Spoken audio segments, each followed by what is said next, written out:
Gee. I'm an addiction psychiatrist, and we'll be talking today about 13 principles of addictions treatment with you all.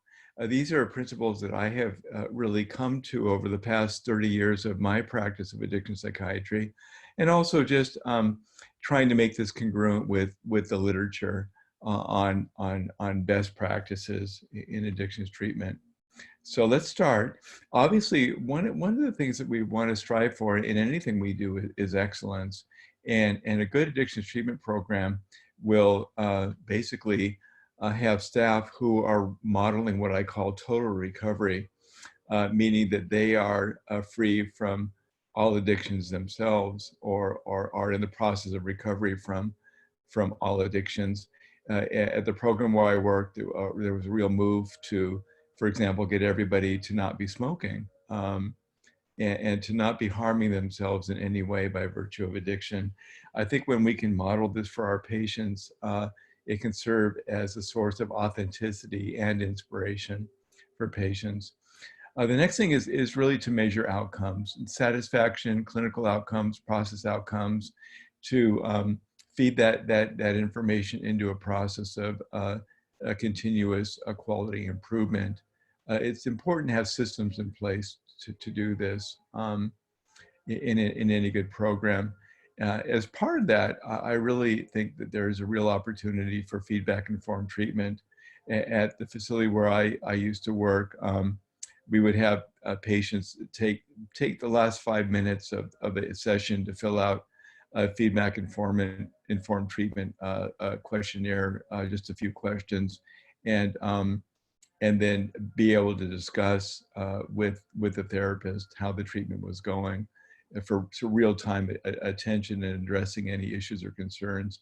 I think that's a very, very good practice for promoting excellence. The next principle is that the program should be accessible.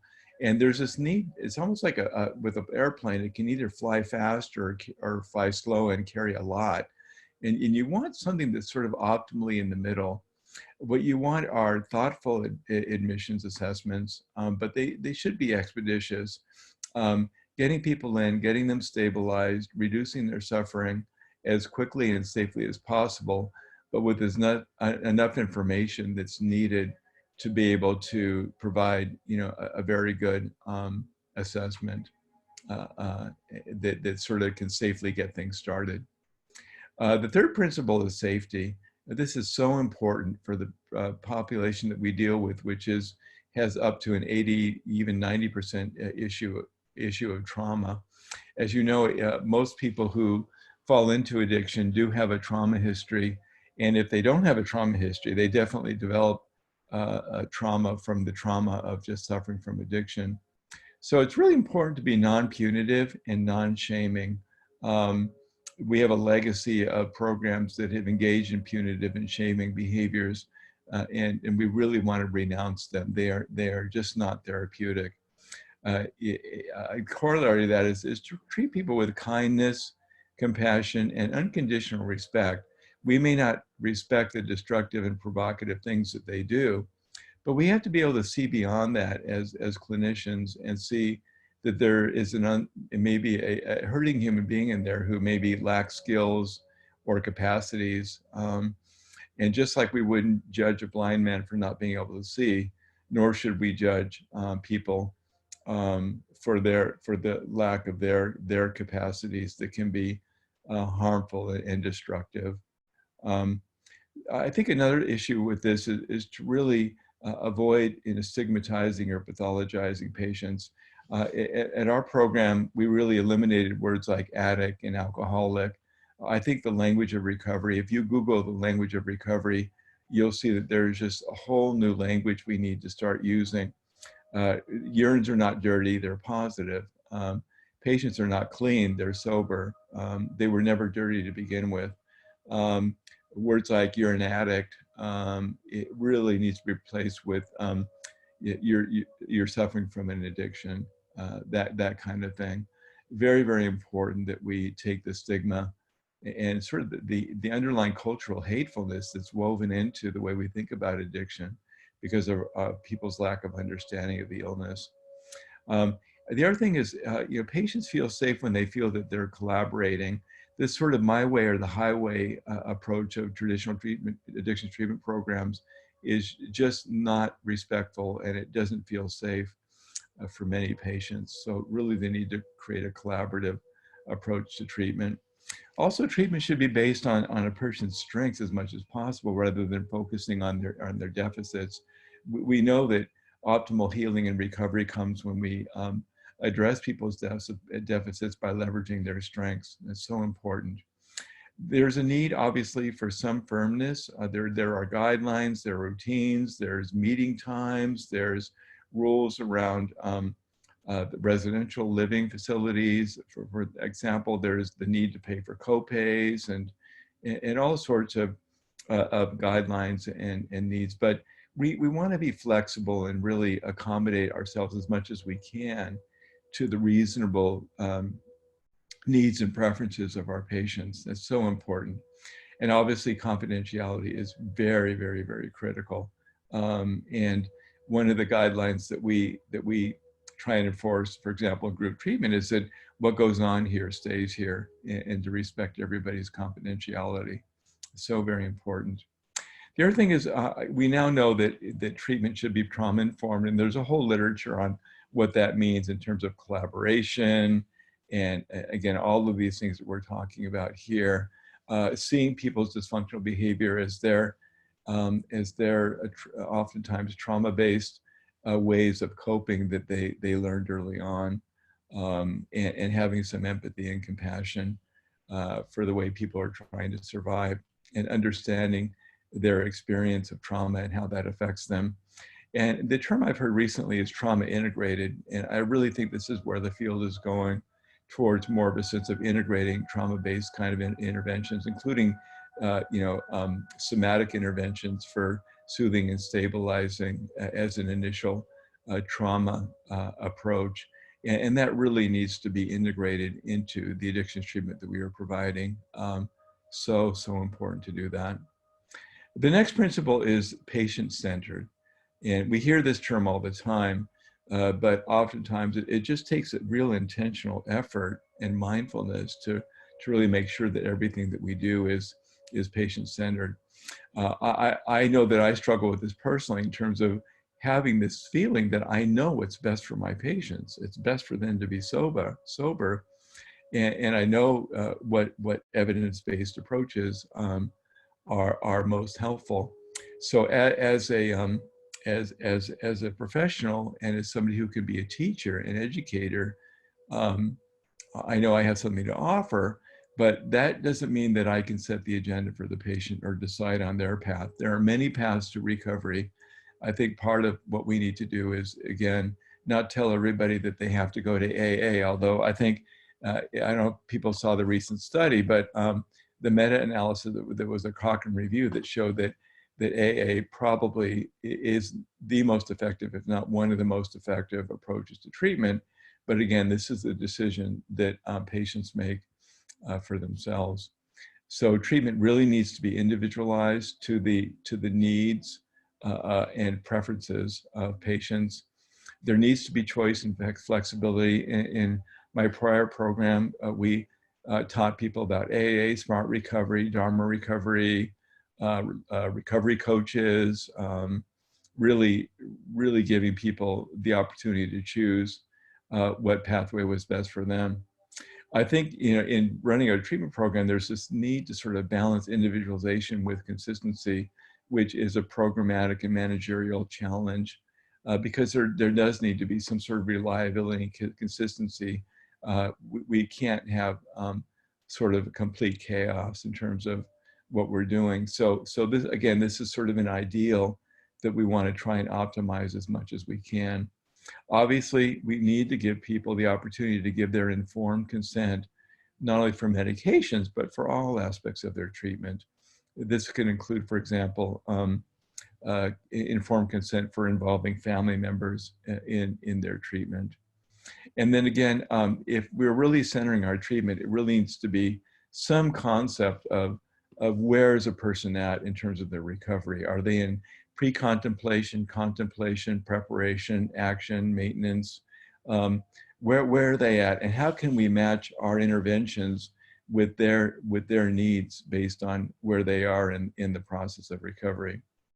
The next principle is that we want for our treatment to be empowering.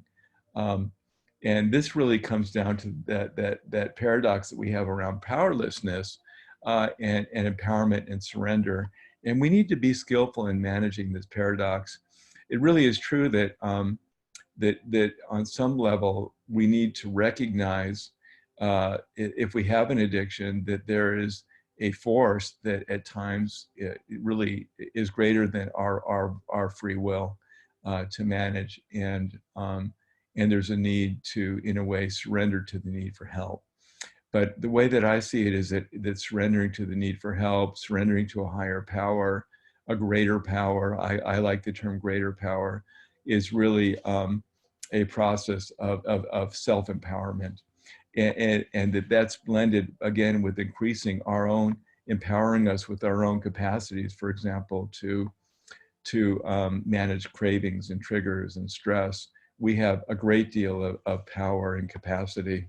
So we need to carefully empower. I think this is especially important for abuse survivors and survivors of neglect, which so many of our patients are, that we really want to be empowering of them, but then also talk about the need to empower themselves by surrendering to their need to ask for help from safe, trusting people who can help them in their recovery. So very important. Again, the patient is the one who's responsible for managing their recovery, not us. And we need to make sure that we have that locus of responsibility with the patient. They are accountable for their recovery, for their actions, for the consequences of their actions. We're here as coaches and guides and supports to them, but we are not responsible for their recovery. So important. We also want to have hope. I mean, there was a study, I think back in the early 60s, that showed that they delivered a sort of a fake assessment, these researchers did, to a group of people being treated for alcoholism. And they told the clinicians that a certain subset of those patients had especially good prospects for recovery. And it was all a sham. There really wasn't any assessment. But the clinicians who were told that their patients had good prospect for recovery, those patients actually really truly did do better. They had lower drinking days, they had better clinic attendance, they had greater job performance. And it was all based on the fact that the therapist hoped for them and had expectations for them that they would do well. I really see it as our duty to hope for our patients, even in the face of what seems to be hopelessness. It really is a calling and duty for us to hope, relentlessly hope for our patients. And at the same time, we can be affirming. This is part of strength-based treatment. If somebody comes late, we can affirm that they came at all. If somebody tests positive for cannabis, we can affirm, that they were able to be honest and tell us about their use, and that they're seeking treatment for the difficulties that they're having. It's so important to affirm people's strengths and good qualities and good behaviors. If you praise people for the good things that they do, they generally will do more of those good things. This is a very important principle. Okay, the other principle is really balancing recovery with discovery. And oftentimes these two are mixed together. We want to be recovery oriented. I mean, we really want to be total recovery oriented, because we know that it's good for people not to hurt themselves by addicting. By definition, addiction is a compulsive, out of control, good now, bad later behavior. And we really want for people to minimize any kind of self-destructive behavior, which addiction is by definition. But at the same time, some people are just not there. They don't see that. And for them, there is so much that's good about the addiction. And sometimes it may feel to them that addiction is absolutely necessary for their survival. So for these people, we really want to engage in a process of discovery. We want to meet people where they're at in this, and hopefully move them towards harm reduction. I have a patient today who I met with who's smoking cannabis every day. And we talked about my educating him about the literature on quality changes in quality of life and productivity and working memory and impulse control and all those sort of things, and made a recommendation to him that I thought that if he really enjoyed cannabis, that maybe we would want to try and limit that to maybe no more than once a week. And he thought about it, and I asked him, "What do you think is in your highest good?" And he said, "Well, Doc, I think I'd like to try every 5 days." And that's fine. We'll see how that goes, and see how that does for him. So again, trying to reduce harm is really important. In this recovery discovery paradox and paradigm, we want to ask ourselves, is what the patient wants and what's in their highest good at this point, and meeting them where they're at, more an absence-based or an absent-oriented approach. If it's absence-oriented, then there may be some absence-based settings that are just not appropriate, like a sober home or a residential treatment program where absence is absolutely necessary. And then we want to try and meet people where they're at with services, if we can, develop services that are more absence-oriented. Or sometimes we might do a blend of this. I've admitted patients for detox who just want to cut down their drinking, and I've explained to them, well, we'll detox you and get you on a new set. I understand that you want to try and control your drinking, but for right now, there can't be any drinking while you're in the detox program. But we can move to a more absence-oriented phase. And oftentimes, if you engage people in this way, through a process of motivational interviewing and discovery, they will discover that maybe they want more of an absence-based approach. I think as part of this is really, even though we focus so much on what's wrong with an addiction, and I think the literature on this is pretty clear that if you really focus with people on the good things that will happen if they don't addict, and the bad things that will happen if they continue to addict, that those two quadrants of the decision matrix really do optimally promote recovery. But at the same time, we want to honor what people feel is right with their addiction and see if we can find some other interventions for them or other ways of coping that will also provide that same kind of rightness without having to resort to addiction. So very important question to ask. I think, again, even though we want to be in a discovery, recovery kind of mode of blending our thinking and intervention, I think it's really important, though, for people who are pursuing recovery to encourage total recovery, including, meaning being free from all addictions. And I think this really comes down in part to the principle of love being the highest value, highest organizing value of our lives. And if you're truly acting for the well-being of yourself and others in everything that you say and do, then that principle of love would call that you hold yourself as sacred and that you not harm yourself or others in any way. And as we know, we are all interconnected. And when we harm ourselves, we ultimately harm others, just as when we harm others, we harm ourselves. So I think that in our program, we really try and focus on this universal aspect of spirituality apart from people's different religious preferences or beliefs, and really use that as the foundation for total recovery. We think about recovery as involving 3 stages of total recovery: renunciation of addicting, and finding other ways to manage stress and pain, cravings and triggers. And then there's a process of healing. So many of our patients have trauma and need to go through a process of healing from trauma and neglect, by the way, which is, I think, actually more damaging even than trauma for many people. And then ultimately helping to shepherd them into a third stage of self-realization or a spiritual awakening and the realization of their full potentials and optimal wellness. So a total recovery really involves addressing all 3 of these phases. And sometimes they can be overlapping, or oftentimes they are overlapping, with just a more specific focus on one aspect of total recovery versus the other at different times. As part of this total recovery concept, there are 6 foundations of recovery, and those include enhancing motivation, moving from discovery to recovery, learning to manage cravings, We teach our patients as the primary craving management technique to never crave alone and to learn how to talk out cravings, which enhances connections and helps for people with attachment difficulties. Managing emotions, primarily through self-regulation, but also meditative techniques, cognitive techniques, nurturing loving relationships, safe, loving relationships, nurturing connections, living life in balance, and then helping people to find a purpose and meaning in life that can drive them beyond just trying to numb pain with pleasure, which is really the purpose of addiction, right? Okay, so these are very important. Okay, I think also as much as possible, the ideal would be for our treatment to be comprehensive. Biopsychosocial spiritual assessments and treatment. I think of a treatment that we provide as being providing psychiatric care with a specialization in addiction treatment, the way that some people provide psychiatric care with a specialization in eating disorders or anxiety disorders or depressive disorders or psychotic disorders.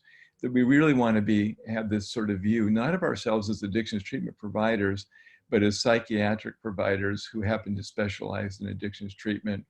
That kind of paradigm or mindset then really invites for a more comprehensive approach. I think it's so important to include addiction psychopharmacology in a comprehensive approach. It's an essential part of treatment. I don't think of medication-assisted treatment. I think that's a misnomer. It's not that medication assists treatment, it's that medication is part of treatment. So I use the term addiction psychopharmacology. I think providing treatments which are targeted and sensitive to issues of gender, gender identity, gender preference, and cultural sensitivity are important as much as we can. I think that nobody's an island, and neither are we. And really, optimal treatment comes with interagency collaboration with outside treatment and providers. I personally do this with all of my patients, and it's so important to have a collaborative approach because we can't be all things for all people.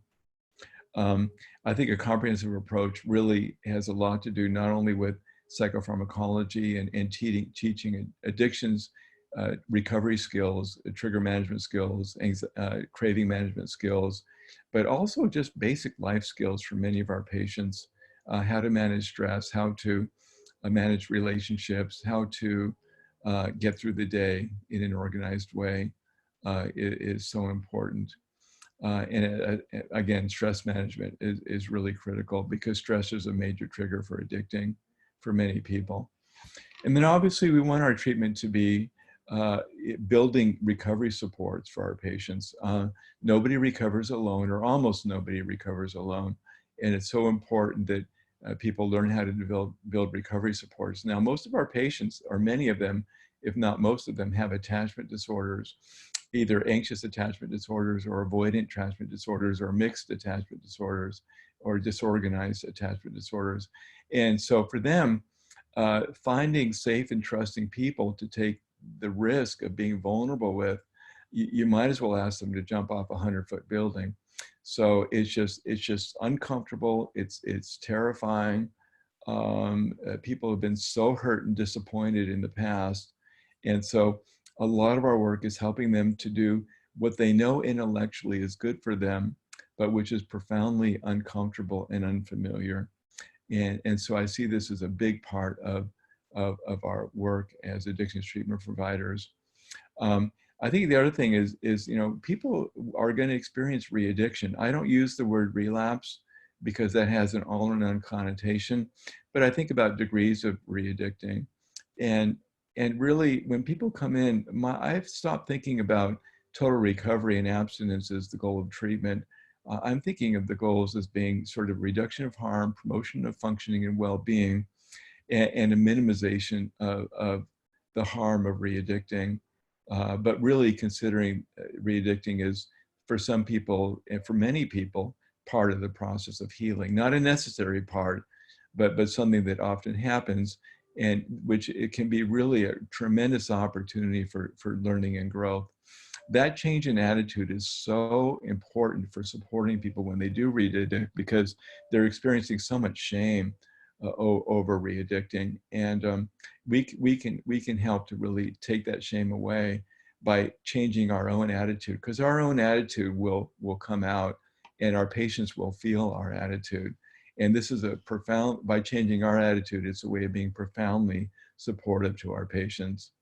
The other thing is, you know, as part of that, as I said, is really reframing re-addiction as an opportunity for learning and growth, and not as a confirmation of somebody's total hopelessness and failure, which so many of our patients do.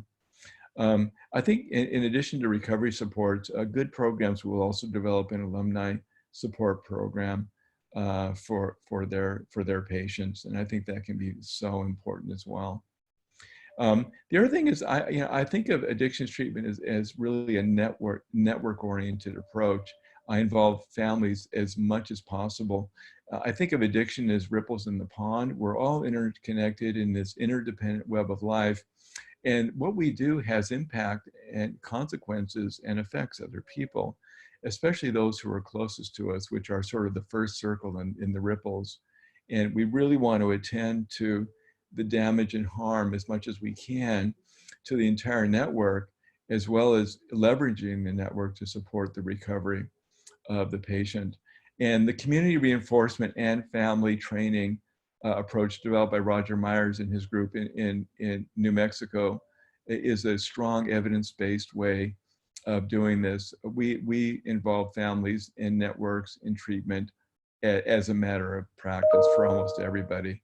And this can be just so important, and it can make the key difference between a successful or unsuccessful recovery. I oftentimes recommend the book Beyond Addiction by Foote et al. And have family members read that book. And then oftentimes my work will become coaching people in the practice of these craft techniques, which are just so critical. But they take practice and effort and great love to be able to implement. The other thing is, again, we want to collaborate with clinical and social resources to create a comprehensive collaborative team that we think of as a network for the care and support of our patients. And again, we have a case manager. We had a case manager at my previous program who was critical for creating these kind of collaborations and network approach of network supports and resources, both clinical resources and supports, and also social resources and supports, so that we really take a network approach. The other thing is you know, the treatment should be as much as possible evidence-based. Now, I have to say that I think that evidence-based is a form of religion. It's a form of ideology. It isn't the be-all and end-all. In my mind, I'll just personally say that for me, I combine an evidence-based with an experience-based approach to treatment. And sometimes what I may recommend or what I feel to be good, right, and true is based on personal experience and not necessarily completely on evidence. And evidence is not always 100%. Evidence can be wrong. I'm humbled by the fact that half of what I learned in medical school has now been proven wrong. We want to sort of take this evidence-based approach with a grain of salt. But again, it's kind of like democracy. It's kind of the best form of guidance that we really have at this point for providing optimal treatment. And evidence-based approaches, again, include community reinforcement and family training, a craft approach for helping families and networks, cognitive behavioral therapy. Contingent reinforcement has a very strong evidence base. It's underutilized in most programs because of pragmatic difficulties. But cognitive contingent reinforcement is something that I strongly recommend that people introduce into their treatment programs. It's very effective. Obviously, network, as we talked about, network therapy, family and couples treatment to treat a system and to involve families and couple partners in the treatment is very effective. Both individual and group treatment are very important. I think attachment process groups are very critical for our patients who have attachment disorders, which most of them do. And they can sometimes get those attachment needs met and corrected through mutual help groups, but sometimes a more focused, structured, and safe forum for healing attachment disorders is necessary. Dialectical behavioral therapy, obviously very important, and sometimes being integrated into standard treatment programs. Trauma treatment should be a part of every addictions treatment program. It should be integrated and woven into the treatment, as should psychopharmacology, including addiction psychopharmacology. We know that mutual help groups are evidence-based. Active learning versus passive learning. It's very important that we not sort of talk at people in sort of a didactic way, but that we use what I call popular education approaches for engaging patients in actively learning. And I'm going to say a little bit more of this about this in a later principle, but active learning is clearly much better than passive learning. There's a very limited evidence base that's still tentative at this point for neurofeedback and neuromodulatory approaches. I think in younger patients with neurodevelopmental issues like attention deficit hyperactivity disorder, there may possibly be some benefit. The literature on this is still equivocal in my mind. Obviously, the therapeutic alliance is the best predictor of good outcomes, and the length and quality of the therapeutic alliance are very, very critical, apart from any particular therapeutic approach. And so very important to attend to that. And the feedback-informed treatment that I mentioned previously is a great way of fostering that. And then now we have in technology-enhanced treatment, there's a new FDA-approved device, the Reset device and Reset-O by Paratherapeutics, which have shown some enhancements in treatment outcomes. I think we want to embrace technology in a thoughtful and careful way when there isn't evidence to show that it has benefit. The last principle is one of our programs need to be skill-based. I think it's much more important to have skill drill groups than it is to have didactic educational groups. I think patients need to understand that recovery is a skill that and like any skill, it comes from hours and hours of practice. So in my previous program, we would have people practicing how to talk out a craving with each other, practice how they would handle triggering situations, practice how they would handle lapses, practice stress management techniques.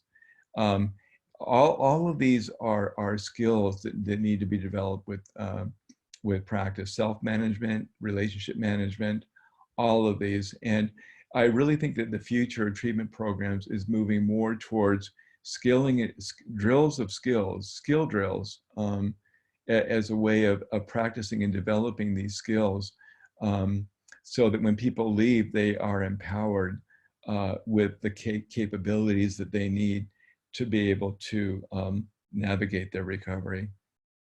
Okay. Okay. Another principle is that treatment should be seen as a long-term. Recovery is a lifelong process. Remember that final stage of self-realization can go on, hopefully, until the day that we die. There is this need so much for long-term healing relationships, either with a recovery mentor, a recovery coach, a therapist, a sponsor, and other recovery supports, as well as our healing and loving relationships among our friends and family. These are so critical to nurture and cultivate and stay engaged in for recovery. So again, with relationship with our patients, patients with their family and loved ones, and with community supports.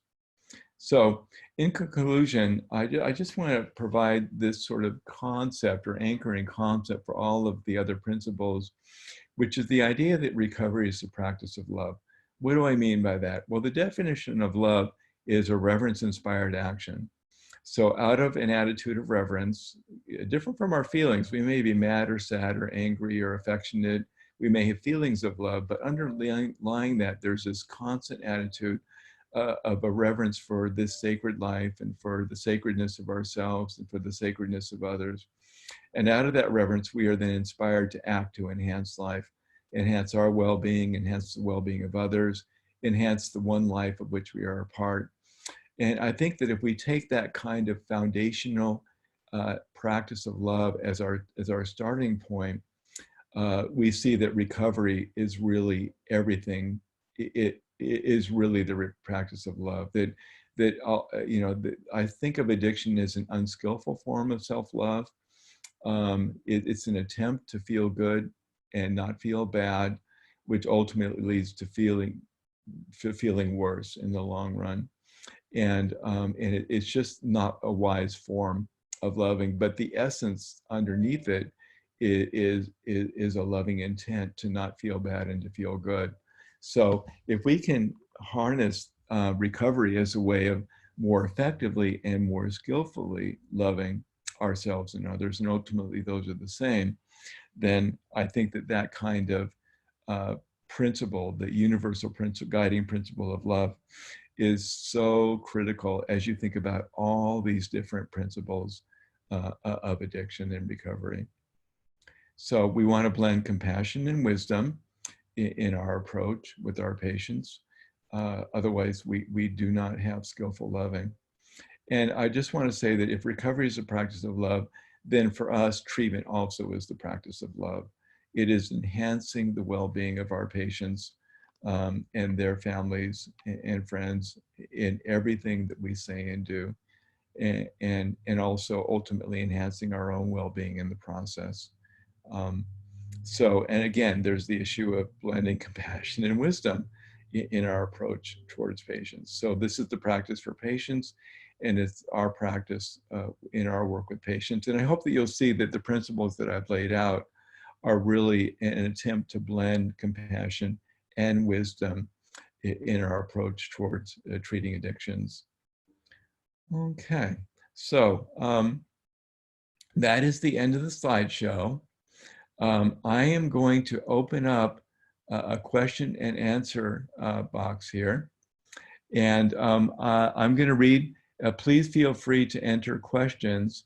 There's a question here from Ann, and she's asking, can I explain what contingent reinforcement is?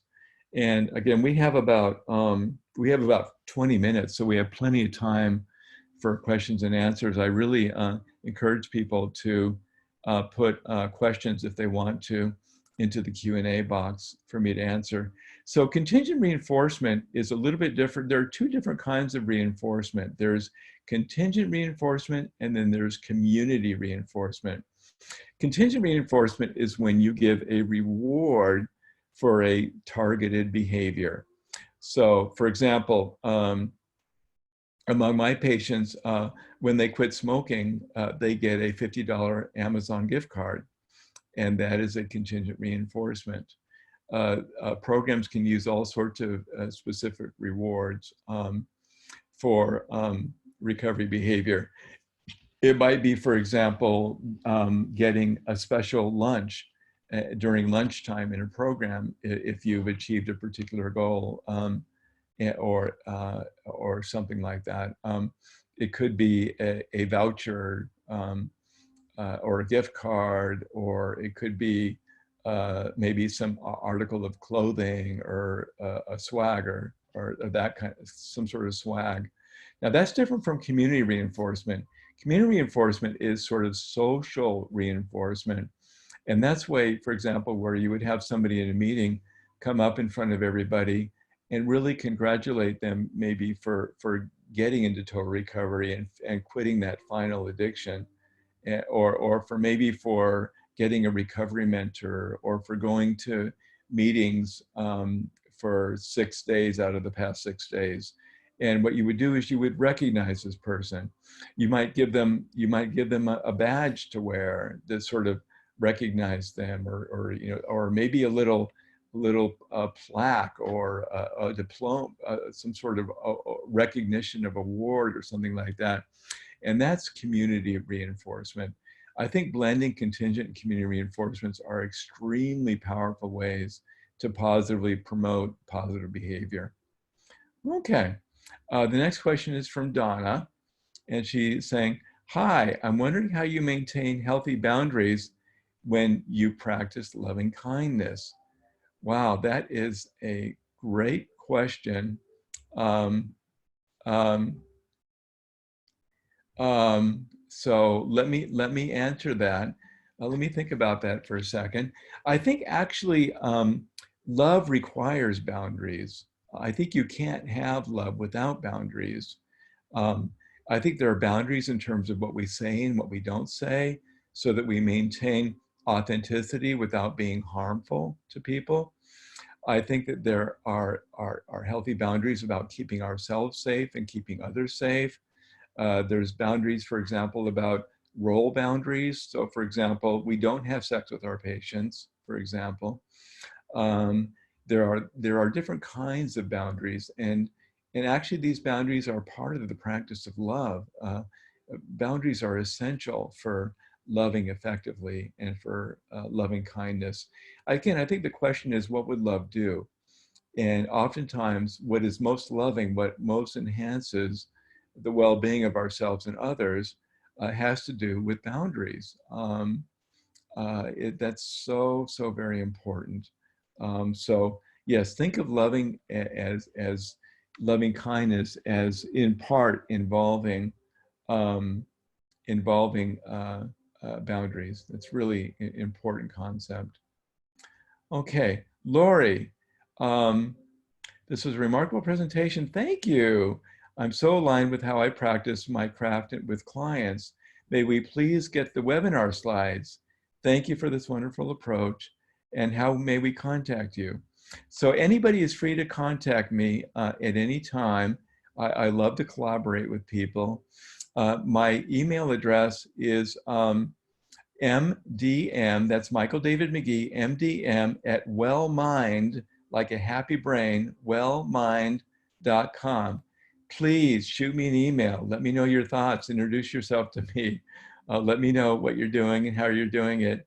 And if there's anything I can do to help you, please, please do not hesitate to reach out to me. Here's an anonymous question. Love skill drills. Can you give other examples of skills? I do a refusal skills development in small groups, as this is often a missing skill. Yes, that's a great example. So you actually practice in the group, for example, offering somebody a drink and then having the drink be there and then having them practice refusing the drink. What would they say? Oh, come on, just one drink. It'll be good for you. What's wrong with you that you don't want to have a drink? And then having them practice what they would say to refuse that drink. That's a great one. Again, I think craving management skills are the first and core skill to be developed. So we have our patients talk out cravings, and there are 4 parts to talking out a craving. And those are to talk about the good things that will happen if you don't addict, the bad things that will happen if you do addict. The third part is what's triggering the craving, what could be triggering it. And then the fourth is what can they do to soothe and distract themselves. So again, those are the 4 parts. What's good about, what good will happen if I don't addict, what bad will happen if I do addict, what's triggering the craving, and what can we do to soothe and distract ourselves when we feel a craving. Now, when you talk out a craving, again, the rule of this skill is never crave alone. When you talk out a craving, what you do is you promote connection. The idea is to not have the craving be just in your head. Never crave in secret. And this is the skill to practice. I think this is probably the core and most central skill of all. And we carefully combine that in ours with another skill, which is to connect, the skill of connecting. And we get our patients to practice connecting with at least one person every day. We even have a little t-shirt that we gave people, have you connected today? And the 4 parts of connecting are to talk about everything that's going on, and the other 3 parts are everything that you're thinking, everything that you're feeling, in everything that you were doing. And I think roughly 80% of our patients have a great deal of difficulty with connecting. And again, talking out cravings, the never crave alone, is one way of connecting. But we also have people practice the skill. I mean, in groups, we have people talk about connecting and sharing everything that's going on and everything they're thinking, feeling, and doing. And we practice this under the safety of a group therapist with each other, so that they can practice connecting. Those are two really important skills.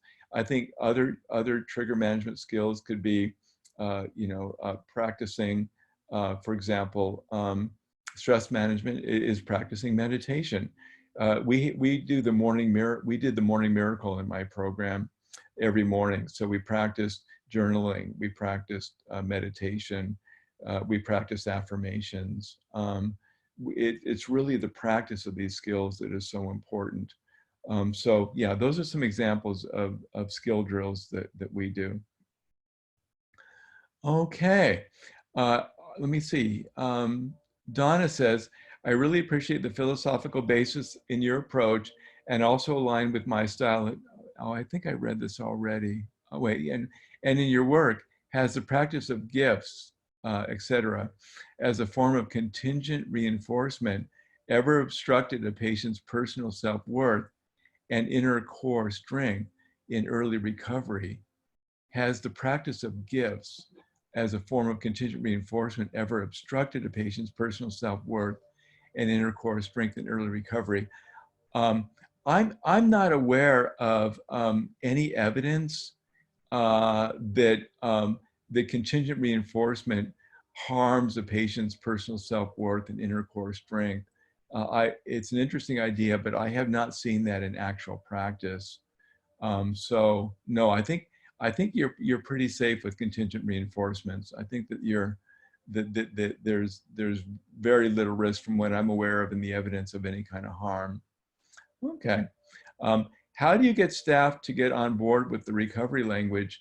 It seems some people are often stuck in the negative stigmas and language of addict, relapse, etc. Any suggestions on how to help change this would be helpful. I work in a primary mental health agency that also treats people with addictions.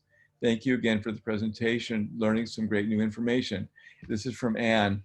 So Ann, what I do is, part of this is just gentle repetition. I recently just sent out, just a few days ago, a great handout which you can Google, called The Language of Recovery. And if anybody emails me, I can send that to you, The Language of Recovery. And I shared that with all of the treatment staff at the agency that I'm wrapping up with right now. And I shared it repeatedly. And I share these concepts consistently and repeatedly, and model them and speak of them in everything that I say and do. I think consistency, having a clear vision and articulating that vision in as many ways as you can, with patience and with compassion and with kindness. I think the other thing is to not be critical or judgmental, just to sort of say, hey, here's a way of doing this that you might find that I think may be better. I think tone of voice is really critical.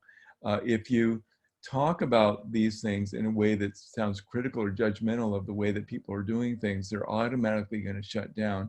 It just turns out to not be that effective. So I think that really it's important. I think communication is really critical, developing our skills of persuasion. And those involve passion, or I guess eros, I think Aristotle said, and then logic or logos, and then also ethos or ethic, which means we have to be coming from really a good place of love, in terms of truly caring for what's in the highest good of our patients and for what's authentically the best treatment possible. So if you communicate these kind of principles and this vision with ethos and with pathos and with logos, you will find that you will make you a very effective communicator, and will help you in terms of being able to make these changes. I think the other thing is consistency and persistency. This is not a one-time event. Forging an organization to be in compliant with these principles, it really requires a lot of patience and persistence.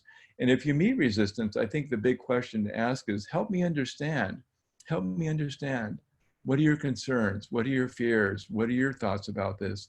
And being very, very respectful, and sometimes maybe even agreeing to disagree, but being very persistent about articulating a vision. I think, you know, if you want to be understood, you must first strive to understand others and deeply understand and empathize and respect and show your understanding and acknowledgement of other people's beliefs and concerns. When people feel validated and understood, they're much more likely to be open to hearing what you have to say. So those are some brief comments about fostering change. I hope those are helpful. I don't see any more questions here. Oh wait, here's another question. Mavis, do you have concerns that condemning traditional 12-step based recovery language, that addict, relapse are negative words, is further polarizing in an already fractured landscape? Mavis, good point. I think, again, I think that it's important that we speak for what we believe to be true, right, and good, and as a better way of talking. I think that you're right, though, that we don't want to do so in a way that is condemning. The way I feel about the 12-step program is that we want to honor and value what's good and right about it, but there's no program that's perfect, and the 12-step program is not perfect either. So rather than condemning the 12-step program, we're offering ways for the 12-step program to be made even better by making these changes. I mean, I look at the 12-step programs and I see how people smoke, you know, in the meetings, and I know that smoking increases rates of re-addiction by 25%, and that smoking doubles rates of stress, anxiety, and depression, and that it would be good for the people in these 12-step programs to really embrace total recovery and freedom from all addictions. But while hoping and supporting that kind of approach, I'm certainly not condemning the value and good that 12-step meetings do. So yeah, this is a tricky one. You want to be able to speak to a better way, in a way that's not judgmental or condemning necessarily, because if people feel condemned, they're not going to be open to looking for a new way to do things. So good point. Thank you very much.